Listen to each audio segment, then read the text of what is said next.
늦겨울의 추위가 동장군을 다시 불러들이는 요즘 장생포를 찾았는데요.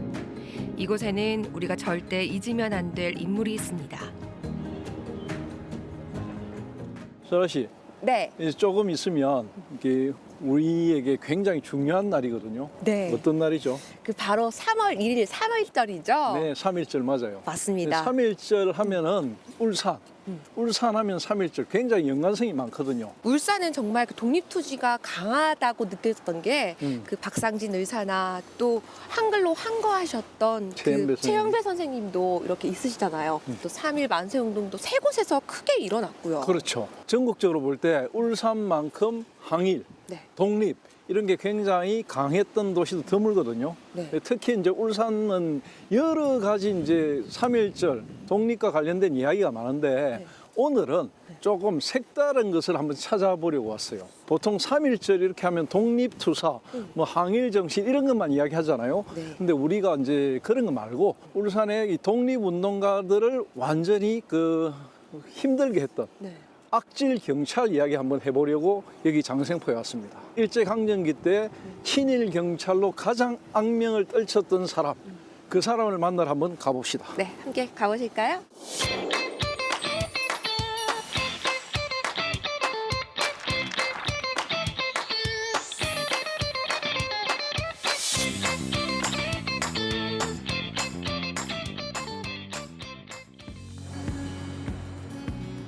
국내 유일의 고래문화특구인 장생포는 1980년대까지만 해도 국내 최대 포경기지였는데요. 지나가던 개가 지폐를 불고 다닐 정도로 번성했습니다. 일제강점기 때 여기 장생포는 어땠나요? 지금 장생포는 보면은 이제 고래 관광 특구로 굉장히 유명하잖아요. 지난해만 해도 여기 뭐 한 120만 명이 다녀갔거든요. 엄청나게 뭐 이렇게 알려진 곳인데 장생포라는 곳은 100여 년 전만 해도 그냥 한적한 시골 마을이었거든요. 그런데 1899년에 이 러시아 황제 니콜라이의 그 황제의 아들 니콜라이라는 사람이 여기 이제 고래잡이 회사를 만들어 가지고 포경선을 끌고 러시아에서 여기에 왔죠. 그래가지고 이제 러시아의 어떤 포경 회사를 출발하면서 장생포가 세계에 알려지기 시작했어요. 1905년에 이제 러일 전쟁이 일어나요. 동해 바다의 러일 전쟁 굉장히 유명하잖아요. 그 전쟁에서 러시아가 져요. 일본이 이김으로 해서 여기 있던 러시아 회사는 어떻게 됐을까? 다시 가게 되겠죠. 아니죠. 그러면요? 일본인 소유가 된 거죠. 일본인 소유가 돼가지고 일본인들이 그때부터 여기에 살기 시작했어요. 아, 그러면 일본인들이 여기에 굉장히 또 많이 왔겠네요. 그 당시에 이제 여기 장생포 전체 주민 수가 뭐 500명이 채 안 됐거든요. 일본인들이 한 200명 정도 됐었고 조선인들이 한 300 이래 됐는데 10년 사이에 조선인들이 400에서 500명, 네.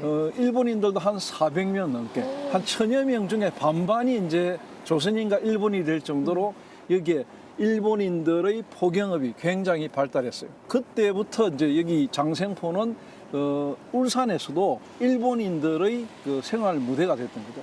동해 쭉 올라가보도 구룡포에 가면 일본인 마을 봐봤죠. 네. 구룡포의 일본인 마을보다 여기가 훨씬 더 번성했던 곳입니다. 민족의 암흑기였던 일제강점기. 그 시기를 악용해 출세 가도를 달린 한 인물이 바로 장생포 출신인데요. 그의 생가가 아직 이곳에 남아 있습니다. 수라 씨 여기가 오늘 그 우리가 찾아보려고 하는 네. 친일 경찰 노덕술의 생가입니다. 아, 여기군요. 그 노덕술은 어떤 사람이었나요? 퀴즈. 장생포에 러시아가 포경회사 세운 게 몇 년? 일제강점기 때요. 1899년. 네. 네, 1800.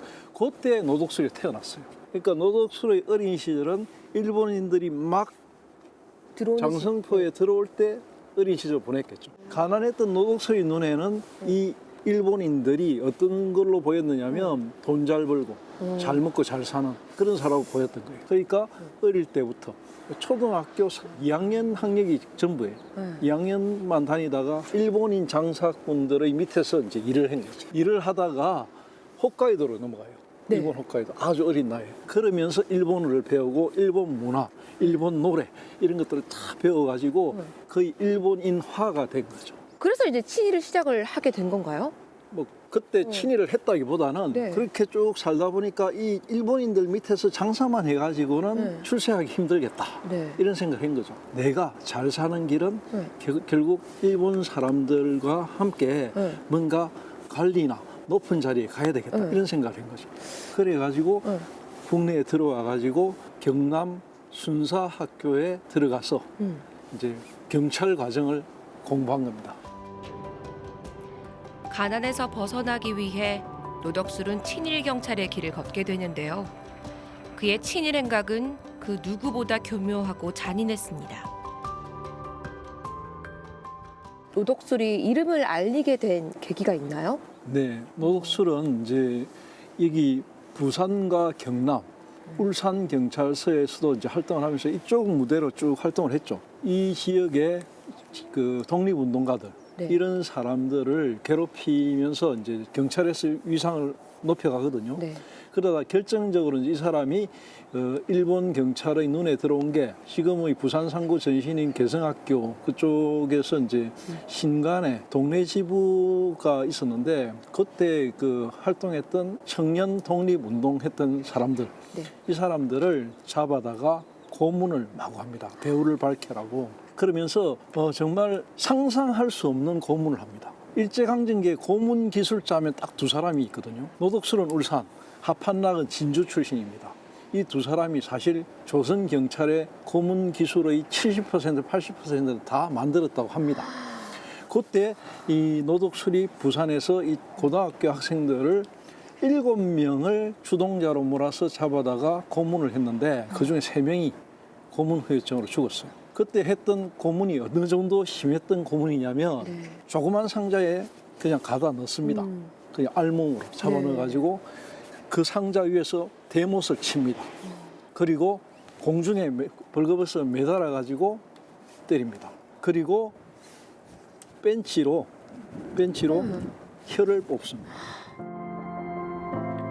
고문 귀신, 고문 왕, 노덕술의 별명이었는데요. 당시 경찰 내부에서도 그의 고문 기술은 잔혹하기로 유명했다고 합니다.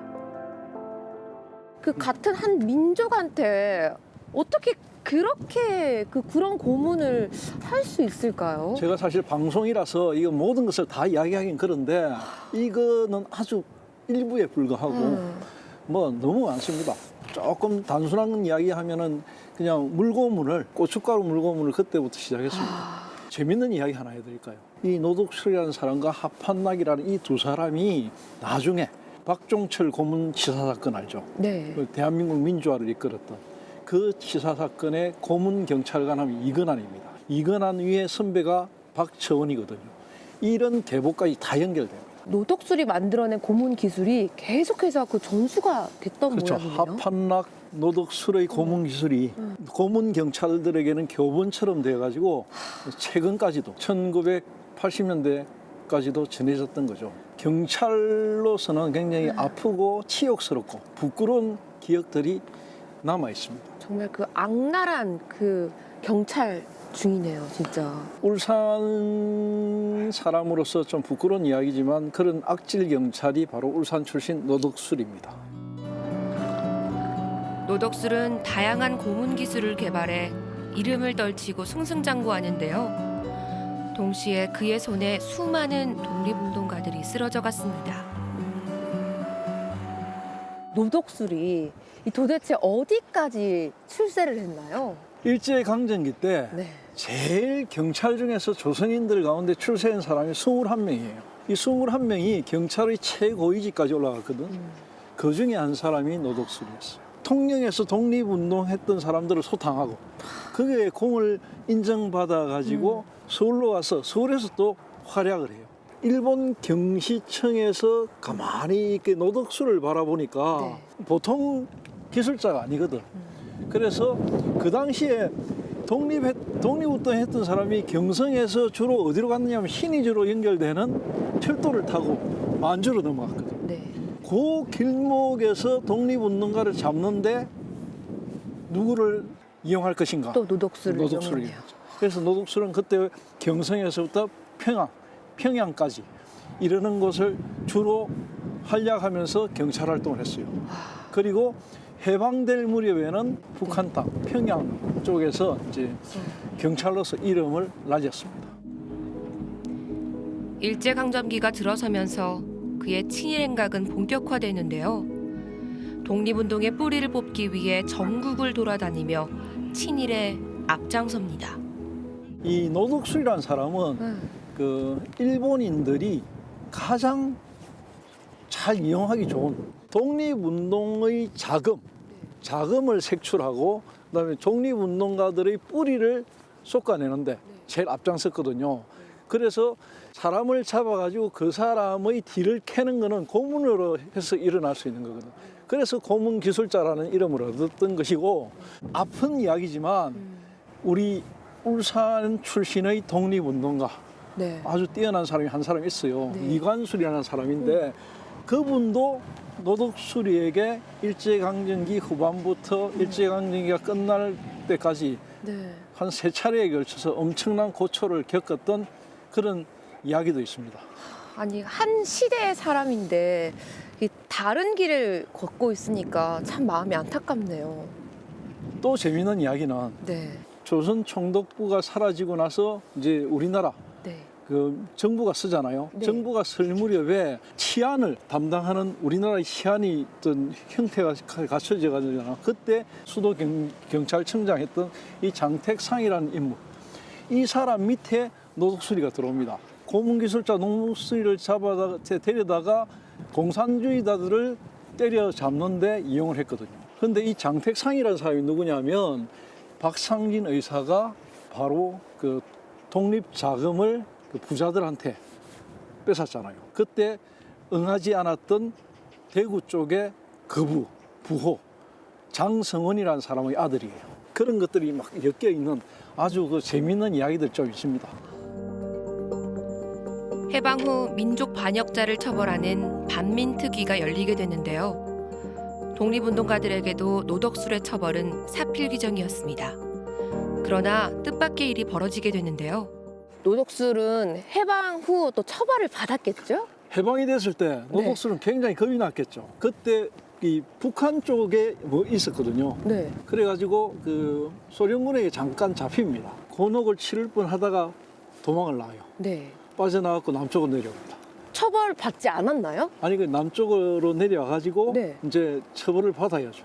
받아야 되는데 네. 안타깝게도 막 미꾸라지처럼 잘 빠져나갑니다. 처음에는 이제 네. 좀 처벌을 받을 위기도 있고 했어요. 그랬는데 1949년도에 반민특위가 활발하게 활동하면서 노덕수를 비롯한 그때 친일 경찰들이나 일제 때 일본에 부역했던 사람들 대거 잡아요 드립니다. 그때 친일 경찰을 비호하던 세력에 의해서 네. 다시 빠져나옵니다. 진짜 사형을 받아 마땅한 자인데 어떻게 다시 그렇게 할 수 있는 거죠? 그 당시에 이제 친일의 거두라고 하는 이두철이라는 사람이 있어요. 네. 그 사람 집에 숨어 있다가 노덕수리가 잡혔을 때 건총을 6자루 그리고 현금을 지금 우리 돈으로 따져서 한 2, 30억 가까이 되는 돈을 갖고 있었다거든요. 그만큼 떵떵거렸고 도망 다니면서도 장택상이라든지 이런 그 정부 실세들 집에 밤에 가가지고 네. 너희들이 내를 잡을 수 있을 것 같으냐 가음 지르면서 네. 굉장히 위세를 떨쳤던 정도로 그 당시에 친일 경찰이 네. 사실은 이제 이승만 정부의 네. 비호를 좀 받았거든요. 네. 그렇기 때문에 살아남을 수 있었던 거죠. 근데 더 웃기는 이야기 하나 해드릴까요? 한국전쟁이 세일 때는 노덕술은 뭐 했을 것 같아요? 뭘 했을까요? 대한민국 국군으로 활동을 했어요. 헌병에서 높은 자리를 했죠. 정말 화려한 삶을 사네요, 정말. 그렇죠. 그분은, 그러니까 네. 어처구니가 없지만 정말, 네. 그런 삶을 살았어요. 대한민국 정부가 들어서면서 노덕술은 방공투사로 변신하는데요. 공산주의자들을 고문하여 잡아들인 공적을 인정받아 훈장을 3개나 받게 됩니다. 그 노덕술 마지막 삶은 어땠나요? 그러니까 이제 경찰, 군인 네. 이 과정을 거친 다음에 네. 고향에 돌아와가지고 네. 1960년도쯤일 겁니다. 아마 이게 이제 지금의 국회의원 선거죠. 네. 국회의원 선거에 울산군 그 후보로 네. 출마를 합니다. 무소속으로. 이 울산군의 주민들을 모아놓고 나는 애국주의자고 나는 반공주의자고 공산당을 때려잡는데 앞장섰던 사람이라고 유세를 하고 다녔던 게 이미 알려진 사실입니다. 근데 다행히 떨어졌어요. 네, 진짜. 다행히 떨어졌고 그 뒤에 이제 은신하면서 살다가 서울 쪽에서 흥신소를 했대요. 흥신소를 하면서 이제 뭐 검찰 검사들의 뒤를 캐고 막 이러다가 네. 잡힙니다. 그리고 1968년쯤에 이제 공정동 거기에 집에서 숨진 것으로 나타나는데 네. 마지막에 머물렀던 그곳이 지금 그 현장이 박정희 대통령이 시해됐던 공정동 안가가 있던 곳입니다. 역사의 아이러니이기도 합니다. 노덕술, 우리 울산실록에 어떻게 기록하면 좋을까요? 우리가 3.1절, 이 3월 이렇게 되면은 보통 이렇게 독립했던 분들, 나라와 민족을 위해서 목숨을 바쳤던, 희생했던 분들 이야기를 많이 기억합니다. 그 사람들의 이면에 그 사람들을 괴롭히고 힘든 삶을 제공했던 그런 친일 반역주의자 이런 사람들도 있거든요. 또 가장 악명을 날렸던 그런 고문 기술자가 울산 출신이었다는 거. 부끄럽지만 우리는 반드시 기억해야 됩니다. 그래야만 그런 아픈 역사를 다시 되풀이하지 않을 수 있기 때문에. 네, 이런 치욕스러운 역사도 저희의 역사의 한 장이라고 생각을 하고요. 저희가 기억을 해야지 이런 역사가 다시 되풀이되지 않을 것 같습니다. 맞습니다. 대한민국의 부끄러운 역사. 그렇기에 반드시 기억해야 할 역사입니다.